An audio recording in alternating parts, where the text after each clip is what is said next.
हाँ जी प्यारे बच्चों, बहुत बहुत स्वागत आपका हिंदी कविता शिक्षण के तहत। आज हम कक्षा 7वीं के पेपर का जो आपका पेपर बेटे सोमवार को है, उस पेपर की तैयारी के लिए यहाँ आज हम शुरू करते हैं अपना अभ्यास का काम। तो 7वीं कक्षा के बच्चों ने अपना जो जुलाई का एग्ज़ाम है वो अच्छे से देना है, उसमें कोई गलती का चांस हमें लेना नहीं है। तो इसके लिए ये आपकी रिवीज़न वीडियो पहली है आपके जुलाई के पेपर के लिए।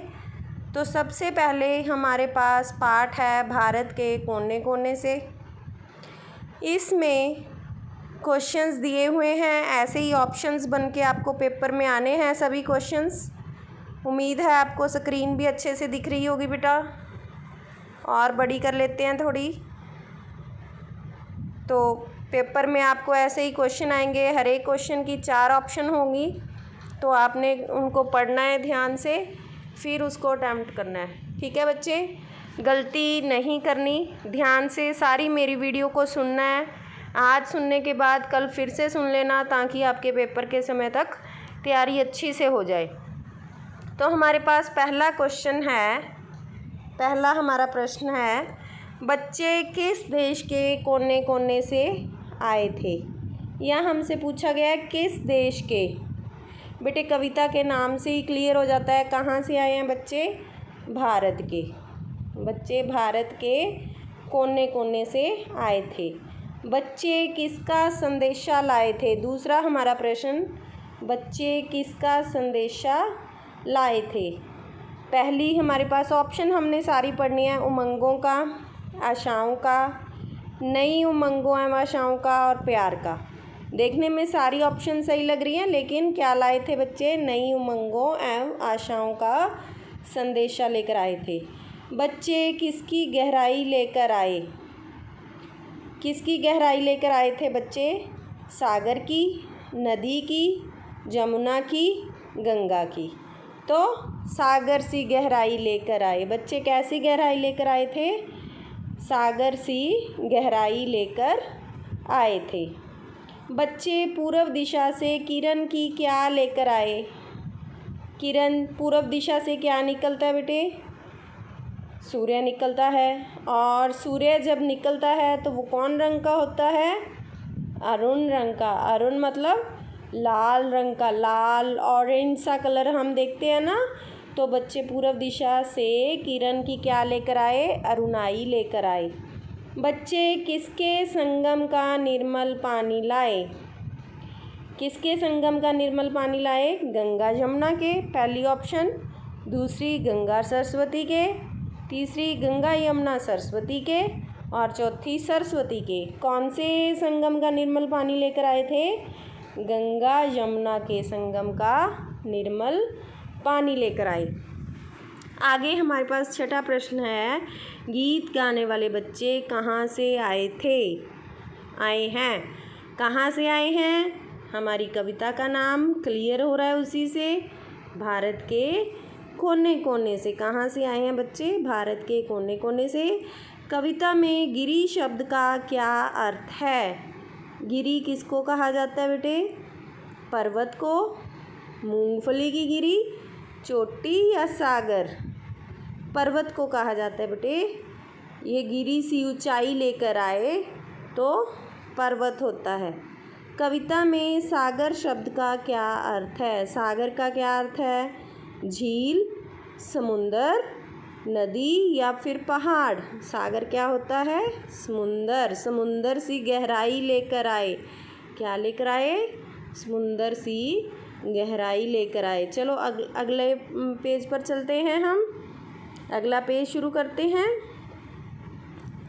देखते हैं हमारे पास 9वां प्रश्न। देखते हैं बेटे 9वां प्रश्न क्या है हमारे पास। मैं स्क्रीन बड़ी इसलिए कर रही थी ताकि आपको अच्छे से क्लियर हो पाए। ठीक है बच्चे, 9वां प्रश्न है हमारे पास, बच्चे अपने देश के लिए क्या करना चाहते हैं। क्या करना चाहते हैं बच्चे अपने देश के लिए, अच्छे और बड़े काम। ऑप्शंस हमें पढ़नी है, क्रिकेट खेलना, कुछ भी नहीं, हॉकी खेलना। तो बच्चे देश के लिए अच्छे और बड़े काम करना चाहते हैं। ऊंचा शब्द की भाववाचक संज्ञा, हमें क्या पता करना है? भाववाचक संज्ञा। भाववाचक बेटे क्या होती है भाववाचक संज्ञा? जिसको हम देख ना सकें, सिर्फ महसूस कर सकें। अगर हम कहें कि किसी चीज़ की ऊंचाई को हम महसूस कर सकते हैं, ऊंचाई शब्द जैसे गर्मी हो गई, सर्दी हो गई, कोई चीज़ खट्टी है कोई मीठी है, इनको हम महसूस कर सकते हैं। खट्टी चीज़ को देख तो नहीं सकते, चीज़ को देख सकते हैं लेकिन खट्टे को तो नहीं, हम सिर्फ अपनी जीभ के स्वाद से महसूस कर सकते हैं। जिस चीज़ को हम अपने भावों के द्वारा महसूस कर सके उसे क्या कहते हैं? भाववाचक संज्ञा। तो हमारे पास ऊंचा की भाववाचक संज्ञा क्या होगी? ऊंचाई। अरुण शब्द की भाववाचक संज्ञा क्या होगी? अरुण की ध्यान से देखो क्या हो सकती है? अरुणिमा। अरुण की भाववाचक संज्ञा अरुणिमा। आशा शब्द का बहुवचन होगा। आशा का बहुवचन क्या होगा? आशाएं। आशा, आशाएं। उमंग शब्द का बहुवचन होगा, तो उमंग का बहुवचन क्या होगा बेटे? उमंगे के उमंगों। उमंगे, उमंग, उमंगे। दुनिया शब्द का वर्ण विच्छेद होगा। दुनिया बेटे लिख के देखो, दुनिया, द को छोटे ऊ की मात्रा, तो द के साथ ऊ कहाँ लगा है? एक तो इसमें ऊ लगा हुआ है और एक इसमें ऊ लगा हुआ है, इसमें तो बड़ा ऊ आ गया, ये तो गलत पहले ही हो गया। दू, उसके बाद हमारे पास आ गया नी, न को क्या लगा हुआ है? छोटी ई की मात्रा, तो यहाँ तो न ही नहीं है, ये गलत हो गया हमारे पास। तो राइट ऑप्शन क्या हो गई हमारी? दू नी या को हाँ, दुनिया, यहाँ पर देखो। उसके बाद हमारे पास 15वां क्वेश्चन आ गया। निम्नलिखित में से कौन सा शब्द माथा का समानार्थी शब्द है? माथा जो हमारे सिर के नीचे का भाग होता है, जहाँ पर हम तिलक लगाते हैं, बिंदी लगाते हैं, माथा। माथा का समानार्थक शब्द क्या होता है? ललाट। भाल। भाल भी हो सकता है और ललाट भी हो सकता है। क्लियर हो गया बेटे? ये आपका पहला लेसन पूरा हो गया भारत के कोने कोने से, और मेरे ख्याल में ये आपको अच्छे से समझ भी आ गया होगा। इसके बाद हम चलते हैं पार्ट 2 पर। बेटे इसमें क्या हुआ? पार्ट 2 में हमारे पास है पार्ट 2, परमात्मा जो करता है अच्छा ही करता है। इसमें हमारे पास जो क्वेश्चंस के साथ ऑप्शंस दी हुई हैं उनमें ऑलरेडी टिक लगे हुए हैं, फिर भी हम इसको रिवाइज़ करेंगे क्योंकि मेरी आवाज़ सुनने से ही आपको शायद ये आधे से ज़्यादा याद हो जाएंगे। मैंने आपको ये लेसन पिछली वीडियोज़ में अच्छे से करवाए हुए हैं। अगर फिर भी किसी को डाउट हो, किसी ने लेसन की स्टोरी ना पढ़ी हो, तो मेरी आप वीडियोस ज़रूर सुन लें, इससे आपको सारी कहानी समझ में आ जाएगी। ठीक है बच्चे? तो चलते हैं। पहला प्रश्न हमारा, शूरसेन राजा के मंत्री का क्या नाम था? सबसे पहले तो हमें कहानी से यहाँ से ये पता चल गया कि राजा का क्या नाम था? शूरसेन। राजा का क्या नाम था? शूरसेन। और उसका एक मंत्री था, मंत्री का क्या नाम इन्होंने दिया हुआ है? सुमति। क्या नाम है मंत्री का? सुमति। ठीक है बेटे, टिक लगे हुए हैं, फिर भी पेपर में तो ये नहीं लगे होंगे, आपने सारी ऑप्शंस पढ़नी है। मंत्री किस में विश्वास रखता था? तो पाठ के नाम से ही क्लियर हो जाता है, परमात्मा जो करता है अच्छा करता है। तो मंत्री परमात्मा में विश्वास रखता था। परमात्मा क्या होता है? ईश्वर। तो मंत्री ईश्वर में विश्वास रखता था। तीसरा प्रश्न आ गया हमारे पास, सुमति किस पर विश्वास करता था? तो यहाँ पर ये ऑप्शन गलत लिखी हुई है, आस्तिक नहीं। क्वेश्चन क्या है? सुमति किस पर विश्वास करता था? परमात्मा पर, है ना? यहाँ तो परमात्मा आ जाएगा, लेकिन हमारे पास क्वेश्चन कुछ और है और आंसर कुछ और दिया हुआ है। सुमति कैसा व्यक्ति था? आस्तिक। अगर हमें आ जाता है सुमति कैसा मंत्री था या कैसा व्यक्ति था, तब आएगा आस्तिक। और किस पर विश्वास करता था? ईश्वर। ठीक है बेटे। राजा शूरसेन ने अपना वृक्ष से क्या बांध दिया? राजा शूरसेन जब जंगल में पहुंचा, रात हो चुकी थी, तो उसने अपना घोड़ा वृक्ष से बांधकर वहीं आराम करने लगा। घोड़ा क्या बांधा था? घोड़ा। राजा शूरसेन शिकार खेलने के लिए कहाँ गया? कहाँ जाते हैं राजा लोग शिकार खेलने के लिए? जंगल में। कहाँ गया? जंगल में। राजा शूरसेन किस पर सवार होकर शिकार खेलने गया? बेटे देखो कितने इजी क्वेश्चन डाले हुए हैं। किस पर जाते थे राजा लोग शिकार खेलने के लिए? घोड़े पर सवार होकर। किस पर सवार होकर? घोड़े पर सवार होकर। घोड़े पर। अगला हमारे पास 7वां प्रश्न आ गया बेटे। इसको पेज को ऊपर करते हैं, फिर देखते हैं। क्लियर होगी स्क्रीन आपको? क्लियर है बच्चे?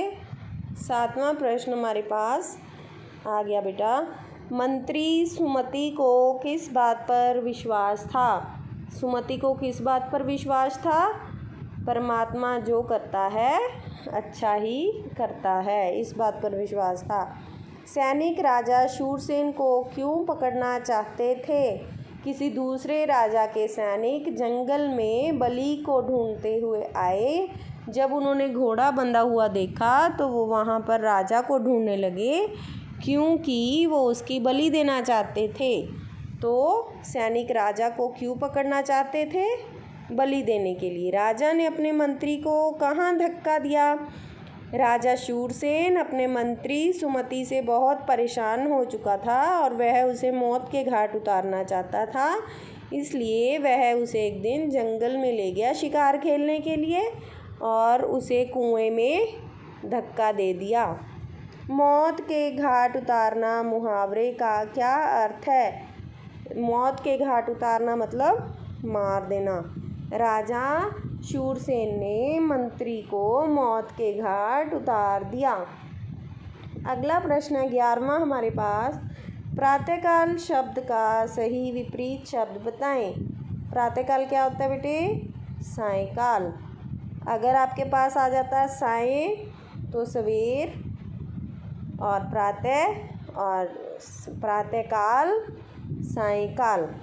ठीक है बेटे, ये हो गया था आपका, ये हो गया। अभी हम आ गए क्वेश्चन नंबर 12 पर। निम्नलिखित में से कौन सा शब्द सेवक का समानार्थक है?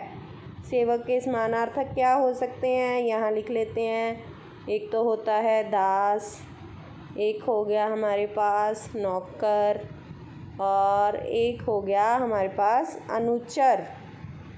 अनुचर। सेवक का समानार्थक क्या हुआ? अनुचर। आगे चलते हैं हम। तो हमारे पास आगे क्वेश्चन नंबर 13 नंबर क्वेश्चन में हमारे पास है निम्नलिखित में से कौन सा शब्द तलवार का समानार्थक है? तलवार क्या होती है? कृपान, या फिर इसको क्या बोल सकते हैं? करवाल,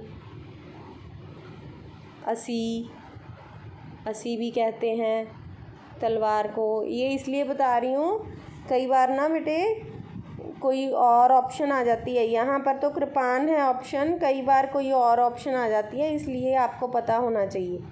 ठीक है, तलवार का समानार्थक कृपान।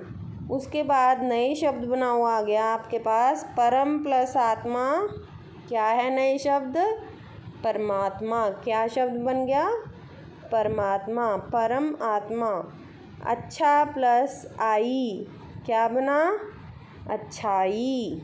अच्छा प्लस आई, अच्छाई। शुद्ध शब्द चुने। कृतघ्न।